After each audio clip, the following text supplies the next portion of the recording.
All right, thanks everybody for being here today. Good to see everybody. Excited coming back off the win at Kansas. Felt there's so many things after a game like that you can improve on, and if we can keep teaching after wins, then that's obviously going to be a positive thing. But we've got to continue learning all the different lessons that came up in that game. We obviously discussed several of those the other day. Have a chance to get back around the team today, and there's kind of two sides of this. I think the main focus for us right now is the steps that we have to take as a team. I think Saturday revealed a lot of areas that we've got to continue to grow, and a lot of times games reveal things that sometimes are even tough to see in practices or anything else. And so we continue to learn more and more about this team, where we're at, where we think we can be, and so the growth that needs to happen is going to be focus number one. And then certainly excited to get down to Dallas and play this one like we always are. This is the best rivalry game in college football, one of the best sporting events, period, anywhere, and very excited to be a part of it. Certainly can't wait to get down there Saturday and play. So that's all I got. We'll jump to questions. What about your makeshift offensive line? How have they played, and what's the injury situation with Ely and Swenson? I think they've done that. We've been solid considering, we've started 5 different lineups in 5 games. And like I said the other day, it's not ideal, but we've been able to survive a little bit early with all those different lineups, and what it's given us is more guys can play different positions. It'll give, we wouldn't even have known, honestly, never really imagined getting to a scenario where Tyrese Robinson would have to play right tackle, and now we know he can play it, and he can play it pretty well. And regardless of where any of those guys end up playing, it gives you a greater understanding on the line. It gives you more depth. We've had a chance to play more guys. So there's going to be a lot of positives. And I think our guys have handled it solid, but we've got to continue to build there. Swenson and Ely, I would say both highly questionable for this game, probably at best. And so we'll see how they progress here through the week. But it's, I don't see either one of those guys out extremely long term, but it's also, they're dealing with a little bit more than a bump or a scratch too. So we'll continue to monitor them. We're the group that we've played with. Did a lot of good things the other day, and we've got a chance to build with them. And if we can add any of those 2 guys, that would certainly be helpful. Eric Bailey. Lincoln, before Jalen took questions, he gave a statement talking about how the team needed to play better and keep focused. Just can you talk a little bit about maturity, and then also he's had a lot of experience playing in big games. How much confidence does that give you in his first game in this rivalry? I think he realizes the areas that we all do, and we had a pretty candid conversation with the group after the game the other day. Not anything magical. It's just the steps that we have to take, and I think it was an opportunity for a lot of us to go back and look in the mirror and say, what do I need to do better? Not necessarily worrying about all the other people, but every player, coach, everybody to look back in the mirror and say, for this team to take the steps that we know we can take, what do we need to do? And so I think that's Jalen voicing that and seeing that, and he's been a part of teams that have made runs, as have we here, and knows that it takes moments like that, and it takes teams continuing to feel the pressure, not from the outside, but the pressure from inside the walls, from just inside yourself, that I've got to get better, or I'm letting this team down, and I've got to do my part, or I'm letting this team down. And so I think he feels that. As far as the game, he's played in a lot of big games, and there's big games are big games, you can tell, and he's played in major rivalry games, he's played in championship games, and so I'm very confident with him. Jason Kersey. Yeah, Lincoln, when you are averaging 8-9 penalties a game, is there something you have to change in practice? Is there something you can change to better address that problem? Yeah, we've got some ways that we're going to attack it a little bit differently here this week. I don't know that I'm going to as is my nature, I don't know that I'm going to sit here and spell them all out for you, which is exactly what you're looking for. But yeah, there is. I mean, you can't. If you're not getting different results, then you can't just keep doing the same thing over and over. And so we're going to attack it a little bit differently and put a premium on it. But like I said the other day, I'm not going to take away their aggressiveness. We're good enough to do both. Jenny Carlson. Lincoln, I know when Sam Ellinger first played for Texas, you were still coordinating the offense, maybe not as mindful of him, but Tom Herman on the teleconference a little bit ago said, games that Sam performances now would have been like otherworldly almost his first year, and now maybe are some of his worst. He's evolved as a thrower especially. What have you, even though maybe you weren't paying as close of attention when he first started for them, what have you seen out of him and just his evolution as a quarterback? Yeah, he's done a good job. He's a competitive kid. He from the outside, not having coached him from the outside, looks like he's a smart player. And I mean, he's obviously benefited from a ton of game experience. I mean, and all within one system there. And so I think he's taken advantage of the opportunities that he got there at a young age. And you would guess that he's a kid that's probably worked pretty hard just by seeing the improvements that he has made. So I mean, he's a heck of a player. I've got a lot of respect for him, the way he plays the game, the way he competes, and he's certainly the catalyst of that entire team. I mean, he's certainly what makes that group go. Aaron Emig. Lincoln, the play that Humphrey made a year ago in this game where he took a pass and dragged the pile of your defenders forward about, 10 yards, I think 10 to 12 yards. How difficult of a watch was that for your guys in review a year ago? Oh, man, a year ago? It sure wasn't very fun. I don't know. I mean, when you lose a game, it's not very much fun to watch. Do you put that up again this year as an example of this game, guys, still gets down to pride and toughness as much as anything else? And here's an example of where... No, because there's there's a lot of plays in the second half of that game as we made a run where we're dragging them. I mean, there's going to be momentum swings in this game. There's going to be guys are going to make great plays. I mean, there's a lot of really good players on a field, a game that's extremely intense, that's important to both teams. There's any game I'll only speak on my history or my time with it, but I mean, any battle we've ever had with these guys, there's been a ton of momentum shifts back and forth. There's been a lot of great plays by both sides. They've normally come down and they've all been pretty close games, So I mean, that's reflection on that day is we needed to make one more of those that we didn't make on any side of the ball. So no, not that play in particular. Again, there's a million you look forward. We're focused on this year's version. Obviously, a lot of things have changed for us, as have, I'm sure, them, and totally different set of circumstances. Just the venue's the same. That's about it. Brandon Drum. Lincoln, you got two really good running backs, and now it looks like a third. How much confidence do you have in Ramondre playing in big moments right now, since what you've seen in, I guess, the first 5 games?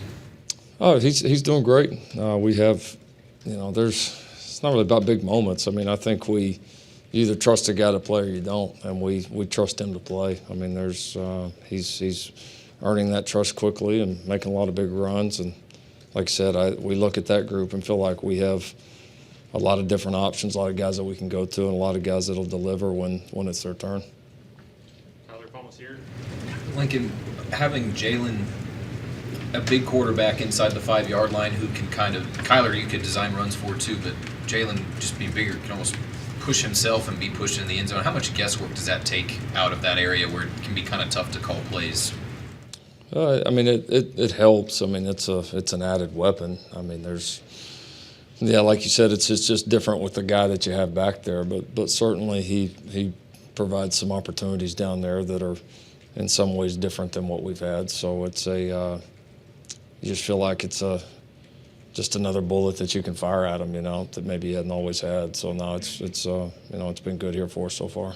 Follow And Jalen, the statement he made this morning, was just a little bit different. It's not something that happens all the time, especially after a Kansas game. Why do you think he did that? And do you have a one-on-one after games? And did you sense that maybe he was particularly disappointed with how he played or how the team played in Lawrence? I don't think it has to do anything with who we were playing. I mean, I think it's just knowing where we're at as a team, and we're at a point where we need to take a jump. And I think it's the sense of urgency of feeling a lot of the positives that we're seeing on tape, and we want that to continue. And so, no, I think it's him, and he thinks about this stuff a lot. It's important to him. Yeah, we have one-on-ones, either in person or via phone every single day. I mean, that's so we're fairly in tune with each other, and we see quite a bit of each other right now. So you did sense that he was maybe particularly upset by that? I think it wasn't any of our best performance. There were a lot of bright spots, and he had a lot of bright spots too. But there was a lot of very, let's say silly, just a lot of errors that we can't have, and we all know that, coaching and playing. Bob Brisbilla. Yeah, Lincoln, you had David Guebu starting, rotating with Buki, and you had Ryan Jones in there as well. How did that rotation go, and what did Guebu show you guys here in this first month that you could already put him in that sort of role? Yeah, he's he's shown he's been mentally able to handle learning a new defense.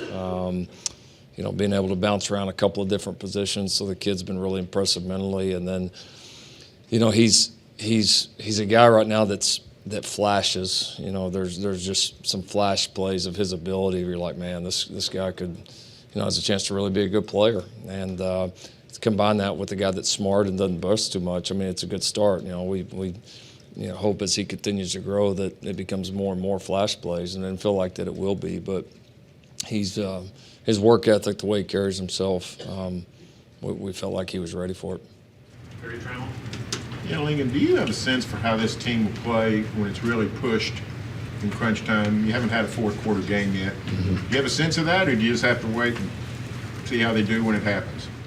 I'm confident in the way we'll play. I'm confident in the leadership of this group and the motivation level, and I think we're excited for that. I really do. So yeah, I mean, I definitely am confident, but there's nothing like getting in there and doing it. This is a game that I think, as you said, it's been close every year you've been involved. Mm-hmm. What have you found have been the keys to doing well in the fourth quarter? Because sometimes you've done it and won, and sometimes Texas done it and won. Yeah,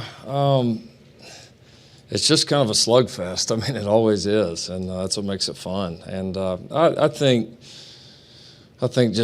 staying level-headed, even keel throughout this entire thing is important. We know it's going to be intense and heated, but I think you got to stay focused through those times. And then I think, again, whether it's fourth quarter, first quarter, I mean, they all the plays count, all the points matter, and so I think it's more of just, when you get on a run, being able to sustain it as long as you can, and then if the other team gets on a run, you've got to be able to cut off the momentum quickly, and there's been a ton of big momentum shifts in these games, and so I think that's, to me, the bigger key, maybe more so than at what point of the game it happens.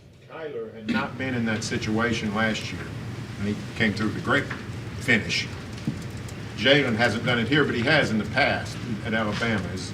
Does his experience at Alabama carry over to Saturday, do you think? Sure. I mean, he's been in a lot of four-quarter games, a lot of big games against good opponents, a lot of rowdy venues. I mean, all that, a lot of games with a lot of hype around them. So I don't think it affects him much. I think he's pretty much the same guy if he's going out for a Monday walkthrough as he will be going into the Cotton Bowl, honestly. John Hoover. Lincoln, this game last year, 365 days ago now, was such a watershed moment in the program history. Early, you got a watershed moment early in your career. The change in the defensive coordinator, that kind of thing. looking back on it now through the prism of the past 365 days, how do you feel about how that all unfolded? And are you satisfied or pleased with where it's come to, where your defense has come to since then? Yeah, I don't look back at it anymore. I mean, it's over. I've answered 5,000 questions about that game and all that before, and I don't have any new answers on it. I'm excited about where we've headed as a program. I'm excited about the way we're playing defensively and and the progress we've made. But obviously, you know, you're only as good as your next performance, and so this is the next one for us, and we plan to go play well. Joey Helmer. Yeah, Lincoln, you have a number of young guys that are going to be playing a role in this game. Do you have to say anything to them about the atmosphere and not getting caught up in it? Sure. No, it's part of the, you know, for a young guy, new guy playing in this one is a little bit different, and so they've got to understand that falls on our coaches, and that falls on, you know, our players, our leaders, our guys that have been in this one. And so, yeah, like any new situation for a young guy, you want to, you know, get them ready and you know, so they expect, you know, everything that shows up, and you know, we've got to do a great job of that. Dean Levens. Coach, a little more on the matchup with Texas having played a little tougher schedule. You know, they've had the LSU game and a close one with OSU, and yours has been a little different. Do you factor that in? Is that a factor at all? And would you prefer to have been in their shoes, having already played a couple of tougher games? We've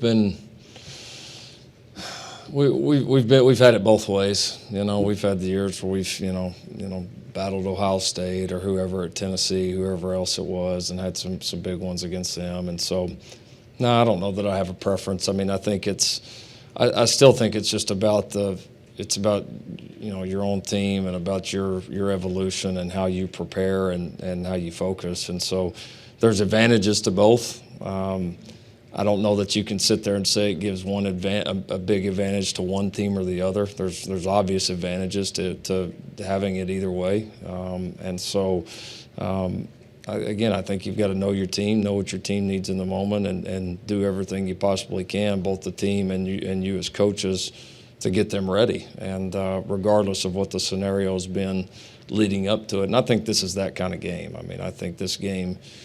I think this game's going to be decided by, you know, what happens out there on Saturday from 11 to 3. I mean, I don't think, again, we've said it before, and I know it's not the case. Both teams are playing well and good football teams, obviously, but this game, if both teams were 0-5, would still be a slugfest. I mean, it would.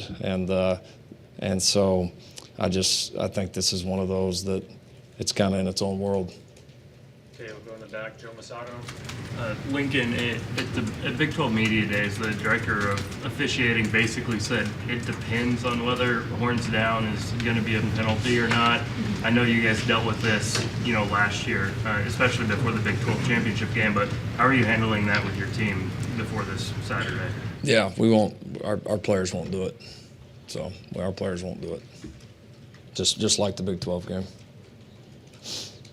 Okay, Sam Mays. Hey, Coach, Creed Humphreys has gone through quite the transition. Went from being the baby of the group a year ago, surrounded by NFL players, to being an undisputed leader of that group today. How would you feel like he's faring in that role? And obviously, communication key up front in the offensive line. Do you feel like they've kind of maxed out there, or are they still kind of working on talking to each other? No, they definitely hadn't maxed out. He's done well. I mean, it's been a challenge on him with the new lineups each week because communication with different players certainly changes things, and he's done a good job of it, and it is different for him. I mean, there's no other way to explain it. Not necessarily because we lost good players, but he was the baby, so to speak, and he had those guys to lean on, and now it's, you know, really his show up there, and so he's done a good job. I think he's still settling into that role a little bit. It's brought up some new challenges that he simply just didn't face a year ago, or not as much of. And so he's adapting and evolving like we all are. But no, he's doing well. And you know, again, the fun thing for him is he can still play so much better. And you know, we'll certainly need him to and expect him to. Back right, Andrew Gilman. Coach, back here. I know you want to prepare the same way for every game, and Jalen Hurts says he wants to prepare the same way for every game, but Is there a downside to a pregame speech against Kansas that doesn't show the same sort of urgency as a pregame speech in the Cotton Bowl against Texas? Maybe the speeches are the same. Maybe the intent is the same. Can you tell me that if they are or they're not? I'm kind of with Coach Stoops on this. He said that Newt Rockne died a long time ago. You know, you don't win games because of pregame speech. I mean, it's about what you've done leading up into this. It's not like the movies, you know. I mean, it's not. Oh, of course, you tell them something, but the message is something that's been, you know, that you've worked on throughout the week, and the mentality is something you've built up throughout the week. There's not a magic switch that you flip that, you know, you have a player that's not ready to play and all of a sudden you know, these unbelievable words, flip the switch. It just doesn't happen like that. So I think you're constantly talking to them throughout the game, throughout the day, but I mean throughout the entire week. So I think you just continue to build on that message and again, it's at that point, it's either going to happen or it's not. So you got to prepare during the week, and then you know, then they can put the pregame speech on TV and everybody can talk about that was the greatest thing ever, that was the dumbest thing he's ever said. So it's all going to depend on what you do during the week and how you play during the game. Jason Kersey. Lincoln, we saw Trajan at receiver. Is the experiment over, or are you still considering where you're going to play him, or is he a receiver now? He could do both. Just our plan, game plan, all that last week made a little more sense to. We used him a little bit more on the offensive side, but I wouldn't pigeonhole us anywhere with him. Do you want to find a role for him, or does it matter? I do want to find a role, but I'm fine if that role's on either side or both sides, and he's certainly capable of it. So he's a really good football player, you know, and he's been a dominant special teams player for us up to this point, and he's done a nice job in the other roles that he served offensively and defensively. Had a great catch the other day, so I think he'll just keep growing. And yeah, eventually, does it take one permanent turn or the other? It may, probably. I mean, but he's got a very, very unique skill set that's you know, a lot of fun to think about all the possibilities. Coach, Tom Herman is going through his press conference right now. One of the reporters asked him what he admired about you. First of all, he joked that you've been able to stay thin throughout all the years. But another thing he talked about was just your creative coaching and your innovation in your offense. Can you talk a little bit? Obviously, you've been to an extent kind of reshaping the culture here. Can you talk about Tom Herman and the job he's done reshaping the culture at Texas over the last couple of years, and what stands out to him as a coach and kind of as a person? Yeah, no, he's a really good coach. I mean, got to know him some when we were both kind of young coaches in the business, out on the road recruiting. You know, admired what he did at Iowa State, and obviously then at Ohio State. You know, did a great job offensively, and then he certainly did a tremendous job at Houston as well. So, you know, he's been, you know, he's had success at the last several stops, and again, another guy that's been innovative and has, you know, he's obviously done a nice job at Texas. I mean, he has, and so now I got a lot of respect for him as a coach, the way his teams play, the way he's prepared them, and the way he's had success at different places. I mean, I think that always tells you a lot about a coach. So he's clearly done a really nice job. Okay, Rick Heath. Yeah, Coach, your defense has had a good percentage on third down efficiency.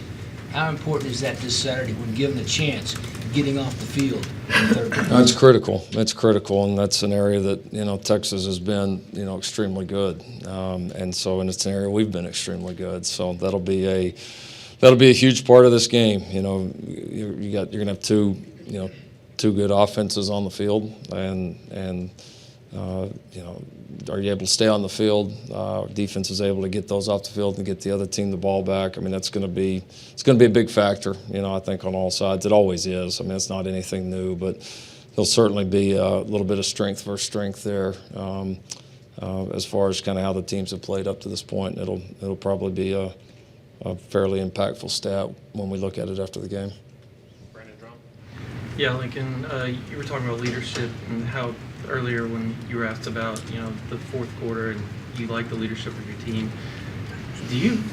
Can you tell the difference in past years and this year with Kenneth and obviously Jalen, just how business-like they are about everything? And then how much does that speak when, like Ramondre Stevenson talked about going down, the thing that he liked most about his past game wasn't the big run, it was the play on special teams. I mean, is that just everything rubbing off on all the other players?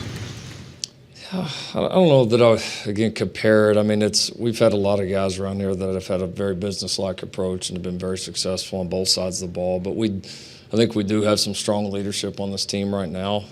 I think it's maybe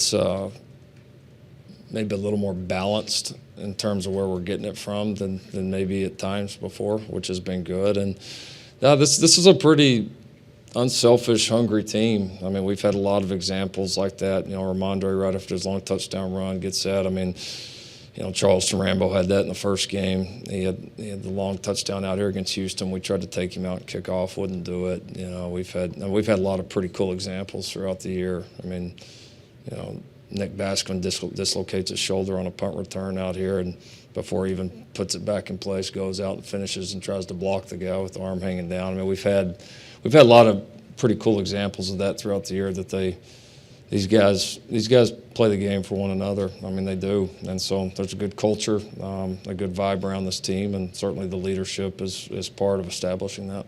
I guess a follow-up, the toughness, is that, I guess you talked about dislocations, not wanting to come out even though they're exhausted. Is that, I guess, those leaders, are the other players, are they taking notice and kind of following suit? Yeah, no, those things are contagious. They certainly are, and more and more players start doing it, and then it becomes just kind of part of who this team is. And so, no, it's a positive in every way it could possibly be. Jenny Carlson. Lincoln, I assume if you put film on of Kenneth Murray a year ago, you'd see a good football player. But now he's a guy that affects so much for your defense. I'm sure some people would say scheme change has been part of that, but how do you sort of put that into context of how he's changed so dramatically in this amount of time? Well, I think I think a lot of things have had to go right, you know, and that the scheme change has been a part of it. You know, his growth and maturity, some of the ups and downs that he's faced, especially early on in his career, being put in some very difficult situations, and then he's got an intense desire to be a great football player. I mean, he really does, and he does everything right. You know, he's never on lists. He's never. I don't know, the years he's been here now, I can't ever remember having to discipline him for anything. I mean, he just, you know, when you have a good mentality and you work hard and you do everything right, then the results are going to show eventually. And he's, you know, starting to play at a pretty high level for us. Did you sense a moment when something sort of unlocked in that way for him? No, I think it's been just more progressive. You know, I think everything was teed up for him this year to really do well, and then he's bought in well, he's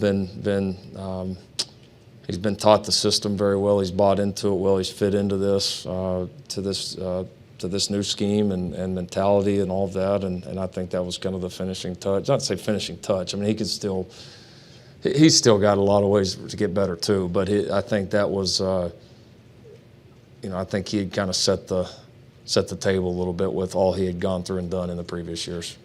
Last two questions for Barry and Al. Barry? Yeah, Lincoln, you've been to 4 OU Texas games in the Cotton Bowl.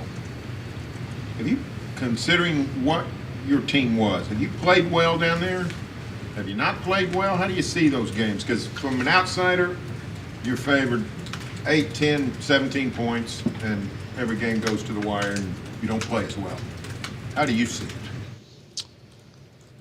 I think the only year we just didn't play well at all was the first year.